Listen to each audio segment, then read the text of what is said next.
Mari Bapak Ibu, Saudara-saudara yang sangat dikasihi oleh Tuhan kita Yesus Kristus, dengan penuh kerendahan hati, saya minta maaf. Mari kita buka dalam kitab Matius pasalnya yang ke-25. Sebenarnya saya sudah menyiapkan firman, sudah dari kemarin ya, 2 hari kemarin, ketika saya dihubungi oleh Ibu Balandina. Tetapi pada saat ini ketika saya masuk di live Zoom, dan Bapak menyampaikan bahwa kamu harus menyampaikan di dalam Matius pasalnya yang ke-25, ayatnya yang ke-31 sampai berakhir kepada ayatnya yang ke-46. Mari kita baca bersama. Dalam nama Tuhan Yesus Kristus. Penghakiman terakhir. Apabila Anak Manusia datang dalam kemuliaannya dan semua malaikat bersama-sama dengan Dia, maka Ia akan bersemayam di atas tahta kemuliaannya. Lalu semua bangsa akan dikumpulkan di hadapannya, dan Ia akan memisahkan mereka seorang daripada seorang, sama seperti gembala memisahkan domba dari kambing. Dan Ia akan menempatkan domba-domba di sebelah kanannya dan kambing-kambing di sebelah kirinya. Dan raja itu akan berkata kepada mereka yang di sebelah kanannya, "Mari, hai kamu yang diberkati oleh Bapakku, terimalah kerajaan yang telah disediakan bagimu sejak dunia dijadikan. Sebab ketika aku lapar, kamu memberi aku makan. Ketika aku haus, kamu memberi aku minum. Ketika aku seorang asing, kamu memberi aku tumpangan. Ketika aku telanjang, kamu memberi aku pakaian. Ketika aku sakit, kamu melawat aku. Ketika aku di dalam penjara, kamu mengunjungi aku." Maka orang-orang benar itu akan menjawab dia. Katanya, "Tuhan, bila manakah kami melihat engkau lapar dan kami memberi engkau makan, atau haus dan kami memberi engkau minum? Bila manakah kami melihat engkau sebagai orang asing dan kami memberi engkau tumpangan, atau telanjang dan kami memberi engkau pakaian? Bila manakah kami melihat engkau sakit atau dalam penjara dan kami mengunjungi engkau?"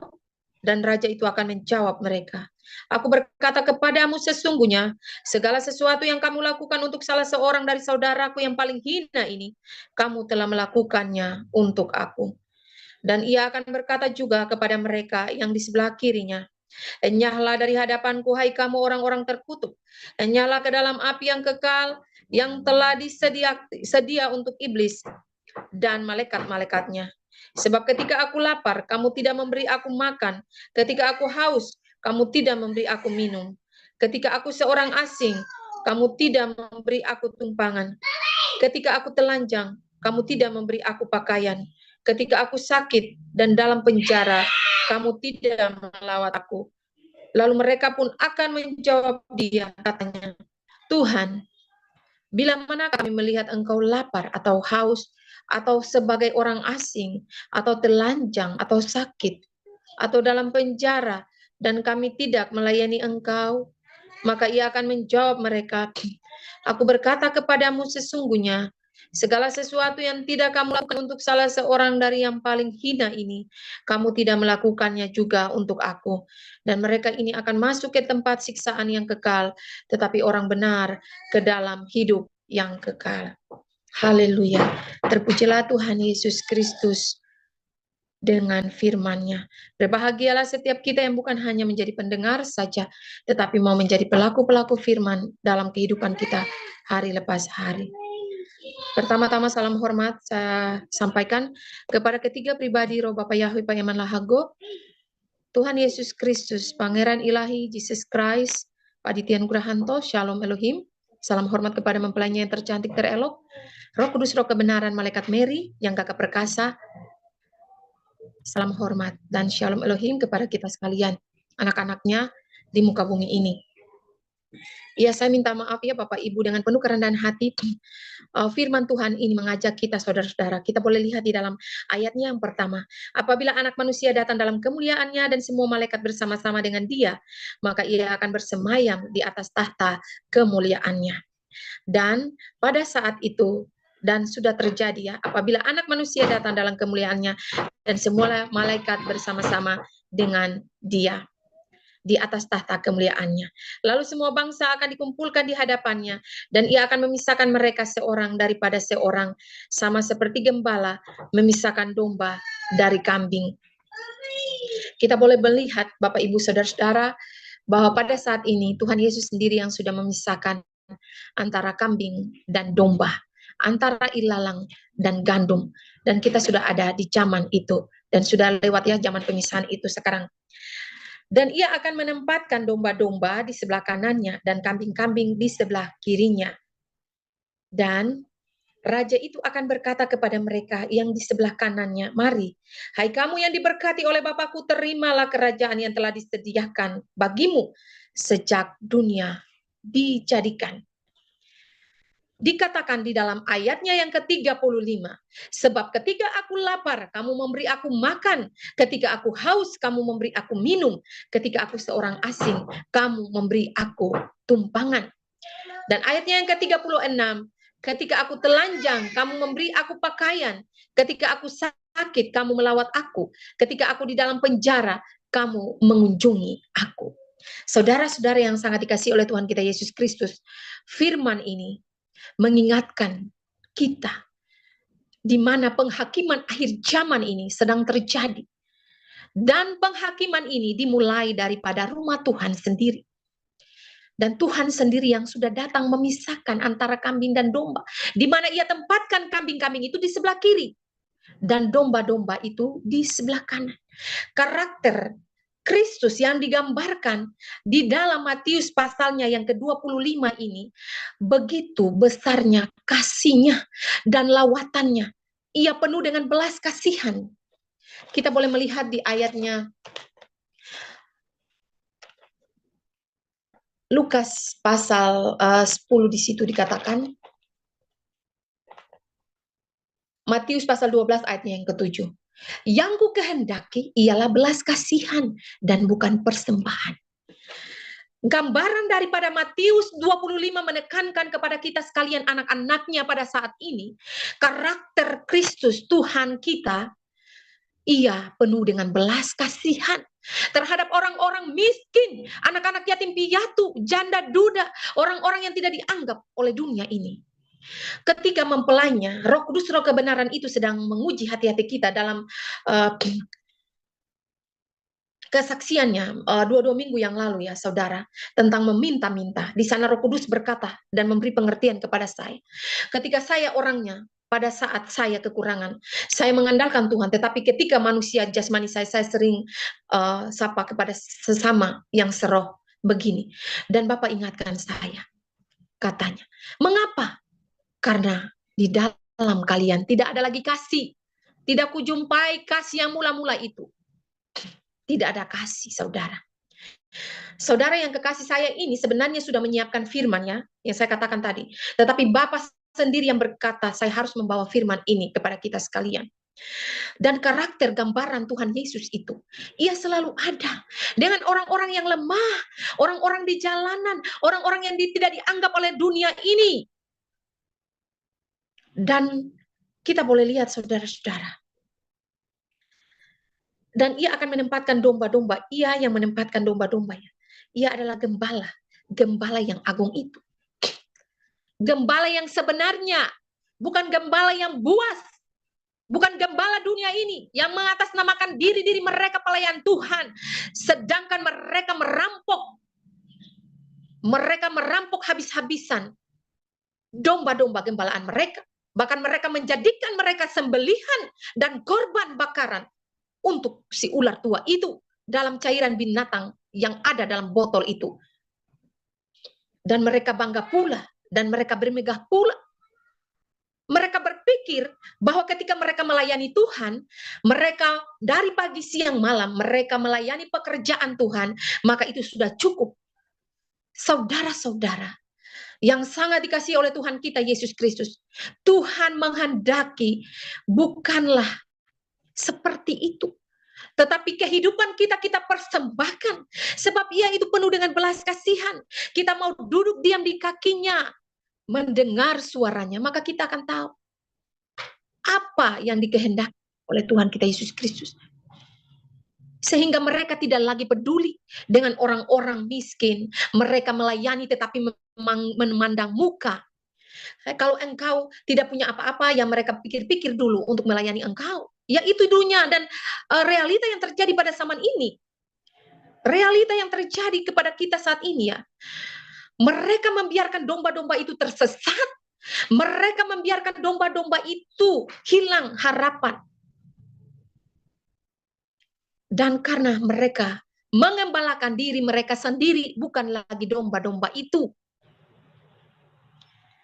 Betapa pentingnya di sini belas kasihan. Sebab Tuhan tidak memerlukan persembahan. Bukan punyakulah, segala alam semesta dan seisi dunia ini punyaku. Apa yang aku perlukan? Engkau mempersembahkan. Apa yang aku perlukan? Aku perlukan ialah belas kasihan. Sebab aku Allah yang mengasihi. Aku Allah yang mencintai. Jika engkau mengaku bahwa Yesus Kristus adalah Tuhan dan Juru Selamat, maka engkau akan memiliki karakter. Karakternya akan terpancar dari kehidupan dan karaktermu. Engkau akan mengasihi dan tidak memandang muka. Engkau akan melawat orang-orang. Mengapa firman Tuhan katakan, aku tidak selalu ada dengan kalian, tetapi orang-orang miskin itu selalu ada dengan aku. Karena mereka setiap saat dalam keluh kesah mereka dari pagi, siang, malam. Karena mereka tidak ada apa-apa. Mereka hanya bergantung dan berharap hanya kepada Tuhan Yesus Kristus saja. Tetapi kita manusia jasmani yang angkuh rohani dan mengandalkan mamon, mengandalkan kekayaan harta kita, kita mencari Tuhan hanya karena ketika kita diberkati dan kita mau mencari Tuhan untuk bersyukur. Itu kita, realita yang kita hadapi pada saat ini Bapak Ibu. Bukan saja Bapak Ibu, tetapi saya sendiri. Kalau bukan Tuhan yang menolong saya adalah bagian daripada orang-orang kambing-kambing itu, saudara. Kita mencari Tuhan hanya karena kita lagi butuh Tuhan saja. Tetapi kita tidak mencari Tuhan karena Tuhan itu adalah segala-galanya bagi kita. Ketika kita susah, ya kita mulai datang cari Tuhan. Kita berdoa, Tuhan tolong saya. Ketika kita sedang diberkati, kita lalu mengucap syukur. Tetapi kalau kita susah, kita lalu menyalahkan. Saling menyalahkan satu dengan yang lain, kita tidak lagi mengucap syukur. Itulah realita dan karakteristik orang-orang yang bersahabat dengan dunia ini. Mereka katakan mencintai Tuhan dan mengaku percaya kepada Yesus Kristus. Tetapi hidup mereka terikat dengan mamon, dengan dunia ini. Bukankah sudah kukatakan bahwa engkau tidak bisa mengabdi kepada dua Tuhan, mamon ataupun Tuhan?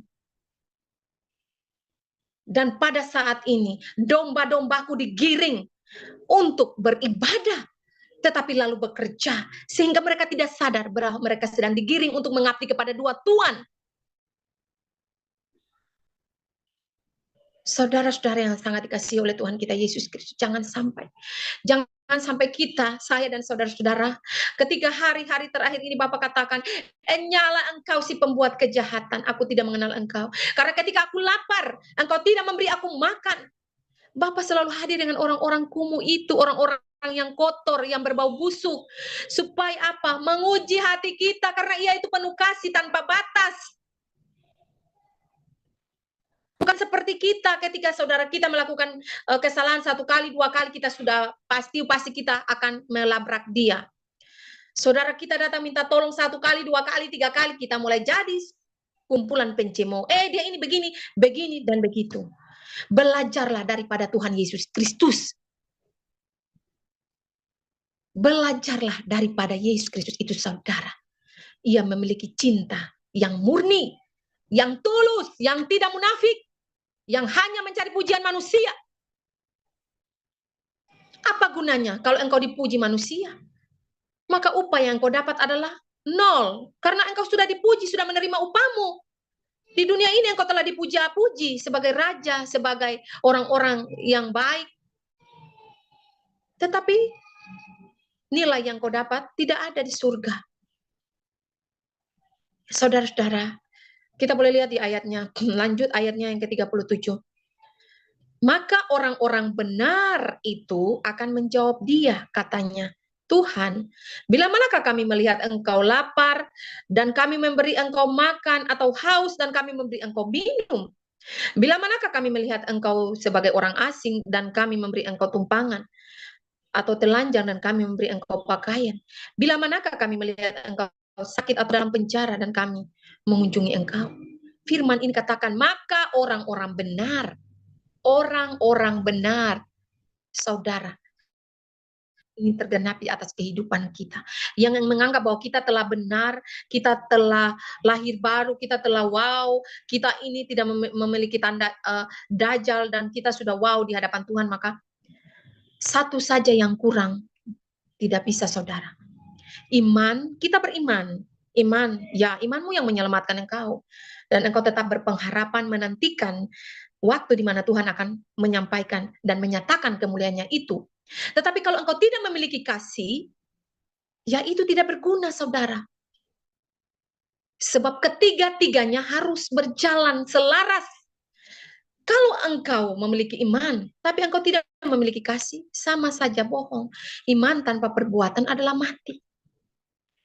Dan di sini firman ini menekankan orang-orang benar yang sudah mengenal Yesus.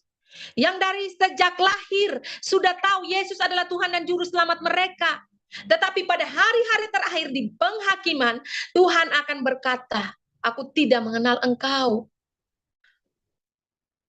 Karena kebanyakan daripada kita fokus bahwa kita percaya ketika karunia-karunia yang kita diperoleh oleh Tuhan kasih untuk kita melayani, kita melakukan apapun itu sudah baik ya.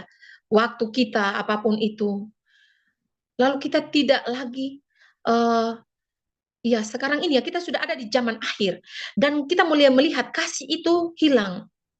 Mengapa Tuhan selalu ada dengan orang-orang kumuh, orang-orang yang ya saya sering ya ada penyamaran daripada malaikat ya sering datang ke rumah saya tidak kenal dalam bentuk orang bisu, dalam bentuk pokoknya orang-orang yang tidak saya kenal.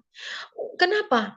Karena Bapak ingin melihat kepekaan hati kita. Apakah kita ini mengaku di bibir mulut, ya Tuhan saya mengasihi engkau sebagai Tuhan dan Juru saya percaya. Tapi ketika kita lalu memandang orang lain, kita kasih kepada orang tetapi memandang muka. Dia ini boleh, kalau dia baik saya juga akan baik. Kalau dia tidak baik saya tidak. Tuhan mengasihi semuanya. Tuhan mengasihi kita semua, baik yang DNA ilahi, yang sudah pakai tanda, semua bangsa, kita adalah keturunan Adam dan Hawa. Mau orang-orang miskin, orang-orang kaya, kita boleh belajar. Bukankah kita lihat Lazarus? Saudara boleh melihat Lazarus. Ia makan dari remah-remah yang dibuang kepada anjing oleh orang kaya itu. Tetapi apa yang ia dapat pada akhirnya? Ia ada di pangkuan Bapak Abraham. Dan ketika orang kaya itu ada dalam api kekekalan. Dan ia menyesal, sudah terlambat. Kita belajar di dalam perumpamaan seorang Samaria yang baik hati. Kita boleh lihat di Matius, Lukas pasalnya yang ke-22. Orang Samaria yang baik hati, saudara-saudara. Orang Samaria yang baik hati. Di sana gambaran tentang seorang yang luka, yang sedang tergeletak di jalan, yang sudah berluka-luka, yang lalatnya, pokoknya seorang imam, ya orang Lewi yang lalu lalang lewat, mereka hiraukan saja orang itu, mereka tidak mempedulikan. Tetapi orang Samaria yang baik hati itu, ia mengangkat orang itu, yang penuh luka itu, membawanya dan menaruhnya di penginapan, membalut luka-lukanya, sampai ia membayar penginapan itu, dan ia berkata kepada pemilik penginapan itu, jika belilah apa yang ia perlukan, jika ada yang kurang aku akan kembali dan aku akan membayarnya. Perumpamaan ini adalah gambaran seorang Samaria yang baik hati, ini adalah gambaran daripada karakter Tuhan Yesus. Karakter daripada Tuhan Yesus Kristus itu sendiri. Ia melawat orang-orang yang luka, orang-orang sakit, orang-orang dalam penjara, orang-orang yang berkeluh kesah, yang berbeban berat, orang-orang yang setiap hari siang malam meminta pertolongan kepada Tuhan. Mengapa? Itulah Tuhan Yesus Kristus itu. Ia katakan ia akan kembali dan membayar apa yang dibuat oleh pemilik penginapan itu. Itu gambaran ia kembali di akhir zaman ini dan memberi upah kepada setiap anak-anaknya yang telah melakukan firman-Nya, melawat setiap orang-orang miskin, memberi pakaian. Jangan kita katakan kepada saudara kita, pergilah musim dingin, jadi pakai jaket yang hangat lah, ya, makan makanan yang lezat. Tapi kita memberikannya pergi dengan tangan hampa. Percumalah kita berkata-kata tetapi kita tidak melakukannya. Gambaran yang dikatakan disampaikan di dalam Lukas ini. Kita boleh lihat ayatnya yang ke-27. Kasihilah Tuhan Allahmu dengan segenap hatimu, dengan segenap jiwamu, dan dengan segenap kekuatanmu, dan dengan segenap akal budimu. Dan kasihilah sesamamu manusia seperti dirimu sendiri. Dirimu sendiri. Apakah kita sudah mengasihi saudara kita seperti diri kita sendiri? Ya, saya manusia berdosa ini, ya, kadang terjadi dalam kehidupan kita. 1 kali, 2 kali, 3 kali kita mulai menjadi bosan, kita mulai lalu menjadi orang-orang yang munafik. Kenapa? Bapa mau menguji hati kita. Kenapa orang itu datang begini dan begitu? Ia ingin melihat kemurnian hati kita apa adanya, tanpa embel-embel, tanpa apapun, seperti hatinya yang mencintai kita. Orang berdosa yang tidak layak, sampah, kotor, tetapi apa? Ia yang rela meninggalkan tahtanya di sorga, turun dan menebus kita, orang berdosa ini. Bukankah cintanya begitu besar kepada kita? Dan gambaran orang Samaria yang baik hati itu adalah Tuhan Yesus itu sendiri. Dan ia akan kembali memberi upah kepada setiap orang yang melakukan kehendaknya. Melawat orang-orang miskin. Bukankah ibadah yang sejati ialah mengunjungi janda, fakir miskin? Itulah ibadahmu yang sejati. Bukan ibadah secara fisik. Ibadah secara fisik ya baik. Tetapi apakah hanya mau dipuji orang, mencari nama?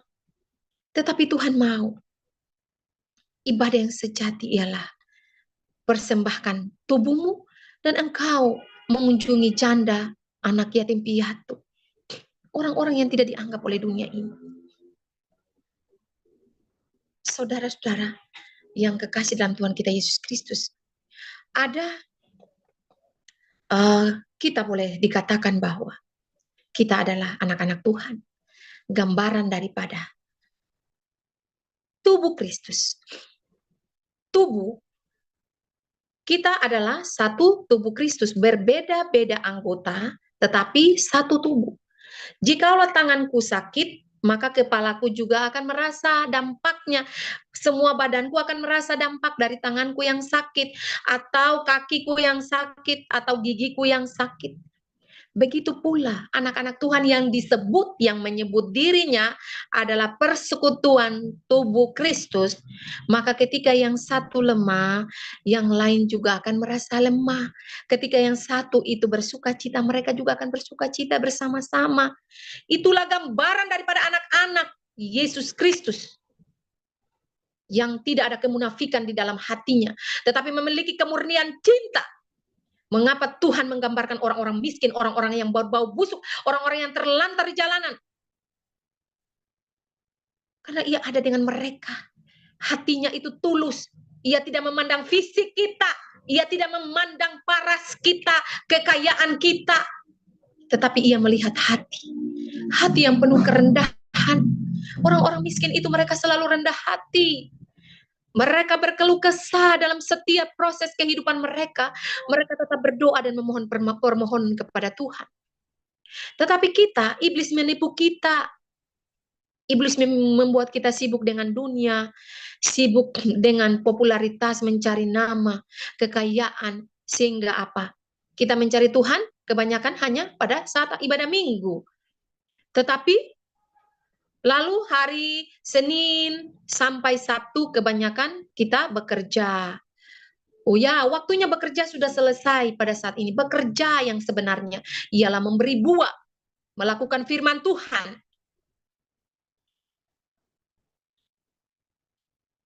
Ya, saudara-saudara yang sangat dikasih, ketika saya dibawa Tuhan, Tuhan ingatkan saya ya, kenapa? Ketika saya eh, mempersembahkan sesuatu, tetapi hanya untuk hal-hal yang tidak penting itu hati saya tidak ini.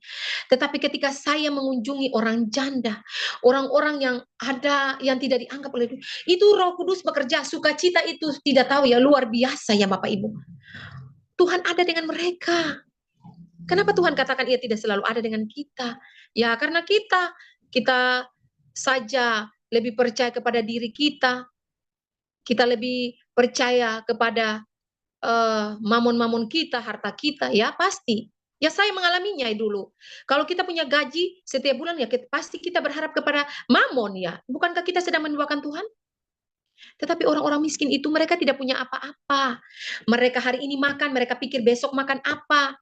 Mereka karena itu mereka tetap bergantung sepenuhnya, hati jiwa mereka bergantung seutuhnya kepada Tuhan, dan mereka menjadikan Tuhan satu-satunya tempat mereka mengadu, berharap. Mengapa Tuhan katakan, kasihilah Tuhan Allahmu dengan segenap hatimu? Tuhan mau kita tidak menduakan Dia, mencintai Dia.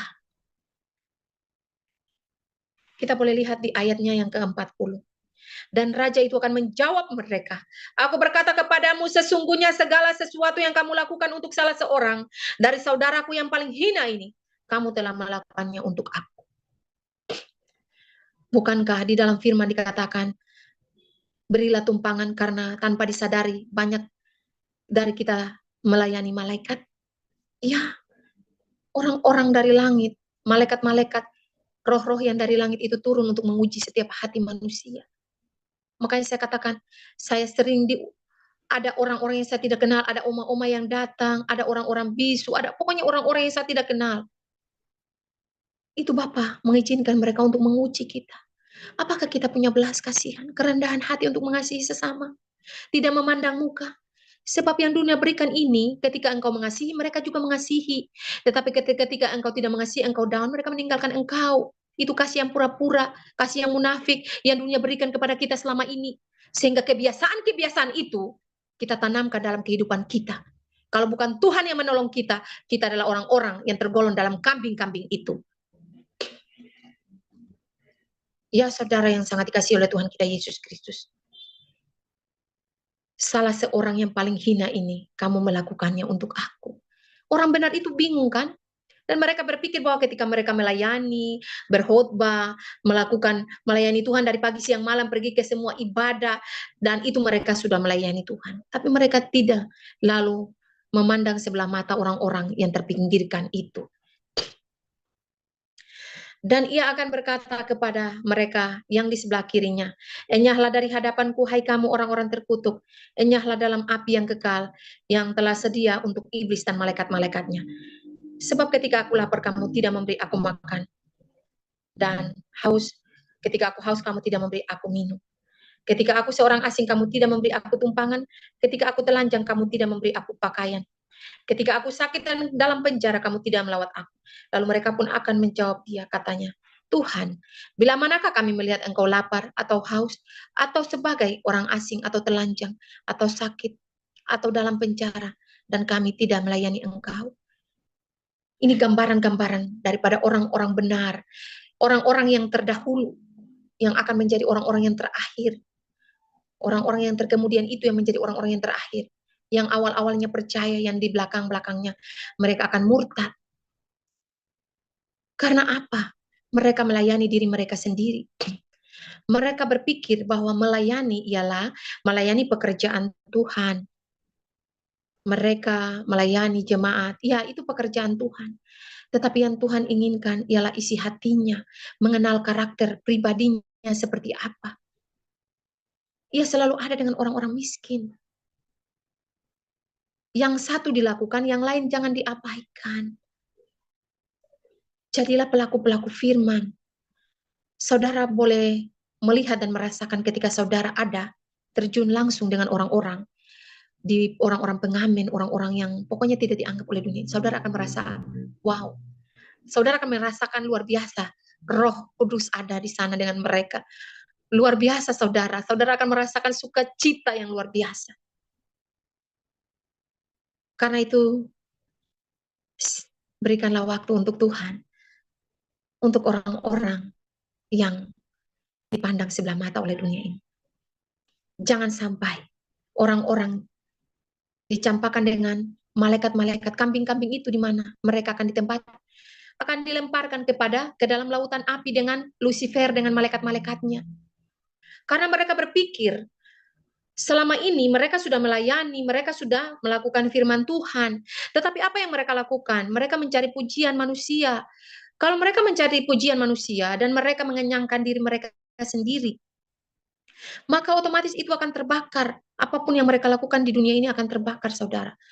Dan mengapa hari-hari terakhir Tuhan katakan orang-orang, nabi-nabi yang akan datang memakai namaku. Dan justru hamba-hamba Tuhan pada saat ini juga mereka datang dan mereka mengatakan bahwa mereka tidak tahu kita sudah ada di zaman akhir. Tuhan Yesus dan malaikat-malaikatnya itu adalah sesat. Tetapi yang sebenarnya, siapakah penyesat itu? Bukankah mereka yang sudah mengenal Tuhan dari dahulu?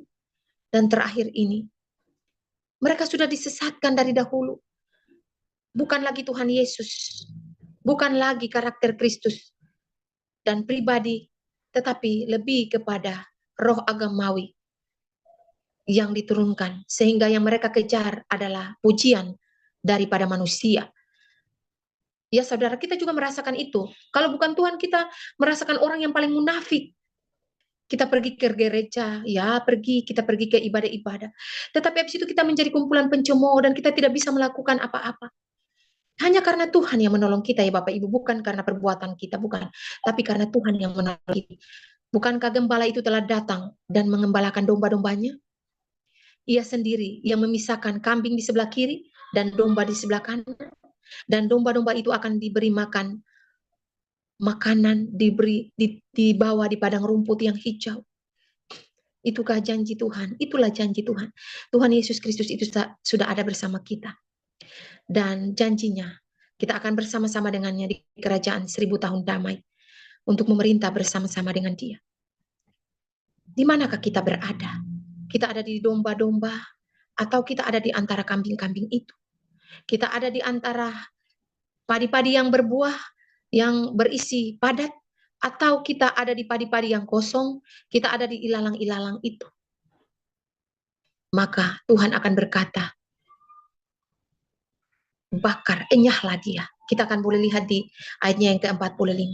Maka ia akan menjawab mereka, aku berkata kepadamu, sesungguhnya segala sesuatu yang tidak kamu lakukan untuk salah seorang dari yang paling hina ini, kamu tidak melakukannya juga untuk aku. Dan mereka ini akan masuk ke tempat siksaan yang kekal, tetapi orang benar ke dalam hidup yang kekal. Orang benar benar yang melakukan firman-Nya. Bukan orang baik, tetapi orang benar. Orang-orang benar yang telah mencuci jubah mereka untuk mengikuti anak domba itu kemana saja ia pergi. Ya saudara-saudara, milikilah hati dan karakter Yesus. Mintalah Tuhan, berikanlah aku hati hamba, hati sepertimu yang penuh belas kasih. Bukankah Tuhan itu Allah yang mencintai? Saya orang berdosa yang sangat kotor, yang hina. Ia menunjukkan kasih-Nya kepada saya, Bapak Ibu dan kita sekalian. Ia tetap mengampuni kita, ia tetap setia di atas ketidaksetiaan. Karena itu mari, ia mau kita ada dengan kerendahan hati. Karena ketika kita mempunyai hati yang sombong, yang angkuh, maka itu yang membuat kita jatuh. Karena sudah mulai ada kepentingan diri, ujian untuk diri, apa-apa saja semua tentang dirinya, bukan lagi untuk Tuhan. Mengapa Tuhan menentang orang yang sombong? Karena ketika kita berharap dan bersahabat dengan dunia ini, kita menjadi sombong dan angkuh. Lucifer jatuh karena kesombongannya. Tapi orang-orang miskin, orang-orang yang sederhana di jalan-jalan, bukankah mereka sangat sederhana? Mereka sangat rendah hati.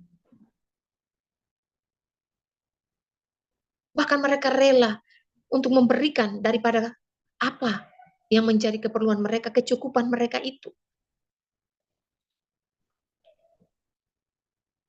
Marilah saudara-saudara, biarlah Tuhan Yesus hadir di dalam hati-hati kita. Untuk kita melakukan kehendak-Nya, untuk kita menjadi pelaku-pelaku firman-Nya, bukan seperti apa yang saya katakan. Saya mengatakan saya harus mengasihi, kita harus mengasihi, lalu saya dibawa untuk saya harus mengasihi Tuhan. Saya dibawa dalam terpaan-terpaan badai kehidupan. Untuk saya belajar untuk mengasihi. Untuk saya belajar untuk bagaimana merasakan penderitaan orang-orang yang tidak dianggap oleh dunia ini. Orang-orang miskin, orang-orang abang beca, tukang-tukang parkir, orang-orang yang tidak memiliki rumah, tidak memiliki makanan, tidak memiliki pakaian, tidak memiliki apa-apa. Tuhan ada dengan mereka di sana.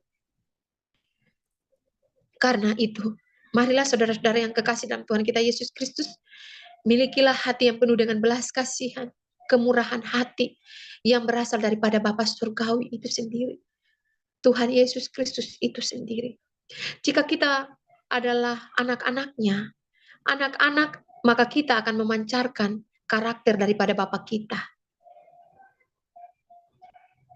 Kasih bukan saja kita memberi barang, uang, atau apapun, tetapi kita melawat dengan cinta kasih, kita mengampuni, kita melakukan semuanya hanya untuk Tuhan. Karena itu lakukanlah segala sesuatu dengan tidak bersungut-sungut, seperti untuk Tuhan dan bukan untuk manusia. Tuhan Yesus menolong kita untuk mengasihinya dengan sepenuh hati, sepenuh jiwa, dan raga kita. Dan mengasihi sesama manusia seperti diri kita sendiri. Biarlah Roh Kudus, Roh kebenaran, yang akan mengartikan firman ini di dalam hati-hati kita masing-masing. Haleluya, haleluya. Terpujilah Tuhan Yesus Kristus, firman yang hidup. Amin.